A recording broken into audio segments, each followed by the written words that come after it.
ഇന്ന് മെയ് 12-ന് market literally ഒരു ബ്ലഡ് ബാത്ത് മോഡിലായിരുന്നു.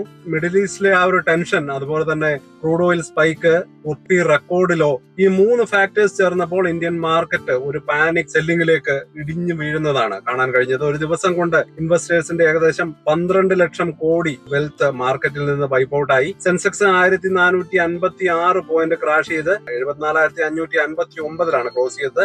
നിഫ്റ്റി 50 പ്രധാന സപ്പോർട്ട് സോൺ ബ്രേക്ക് ചെയ്ത് 23,379 സെറ്റിൽ ചെയ്തു.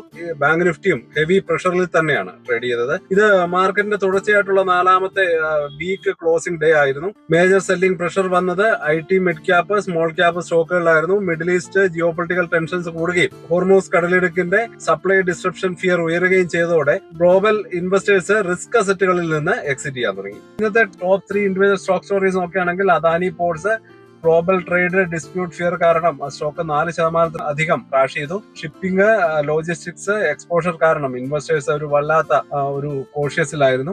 JSW energy strong quarter for profit growth report ചെയ്തിട്ടും സ്റ്റോക്ക് ഏകദേശം 8% വരെ ഫാൾ ചെയ്യുന്നത് കാണാൻ കഴിഞ്ഞു. ബ്രോക്കറേജ് കോഷന്റെയും വീക്ക് മാർക്കറ്റ് സെന്റിമെന്റും കൊണ്ട് സ്റ്റോക്കിനെ വല്ലാത്ത ഒരു പ്രഷറിലാക്കുന്നത് കാണാനാണ് സാധിച്ചത്. ONGC ഇന്നത്തെ മാർക്കറ്റിലെ അൺഡിസ്പ്യൂട്ടഡ് വിന്നർ ONGC ആയിരുന്നു. ക്രൂഡ് ഓയിൽ പ്രൈസ് ഷാർപ്പായിട്ട് ജമ്പ് ചെയ്തതോടെ ONGC ഏകദേശം 6% വരെ റാലി ചെയ്തു. Rising crude prices upstream oil പ്രഷറിലേക്ക് ഡയറക്റ്റ് ബെനിഫിറ്റ് നൽകുന്നു എന്നതാണ് ഇതിനൊരു കാരണമായിട്ട് കാണാൻ പറ്റുന്നത്. ടോപ്പ് ഗെയിനേഴ്സ് നോക്കുകയാണെങ്കിൽ ONGC, Hindalco, SBIN. Top losers നോക്കുകയാണെങ്കിൽ അദാനി പോർട്ട്, ശ്രീറാം ഫിനാൻസ്, അതുപോലെ തന്നെ ടെക് മഹീന്ദ്ര. ഇപ്പോൾ കാര്യം നാളത്തെ പ്രതീക്ഷകൾ എങ്ങനെയാണ് എന്ന് നോക്കുകയാണെങ്കിൽ ഇപ്പോൾ മുഴുവൻ മാർക്കറ്റ് കണ്ണുകളും ക്രൂഡ് ഓയിൽ പ്രൈസ് മൂവ്മെന്റിലും മിഡിൽ ഈസ്റ്റ് ഡെവലപ്മെന്റിലുമാണ്. ക്രൂഡ് വീണ്ടും സ്പൈക്ക് ചെയ്താൽ മാർക്കറ്റിൽ കൂടുതൽ വോളറ്റാലിറ്റി കാണാൻ സാധ്യതയുണ്ട്. നിഫ്റ്റിക്ക് ഇമ്മീഡിയറ്റ് സപ്പോർട്ട് 23,300 തന്നെയാണ്. അതിന് താഴേക്ക് ബ്രേക്ക്ഔട്ട് വന്നു കഴിഞ്ഞാൽ ഒരു സെല്ലിംഗ് പ്രഷർ വീണ്ടും വലിയ തോതിൽ വരാൻ സാധ്യതയുണ്ട്. അതേസമയം ONGC, ഓയിൽ ഇന്ത്യ പോലെയുള്ള എനർജി സ്റ്റോക്സ് അടുത്ത സെഷനിലും മാർക്കറ്റ് ഫോക്കസിൽ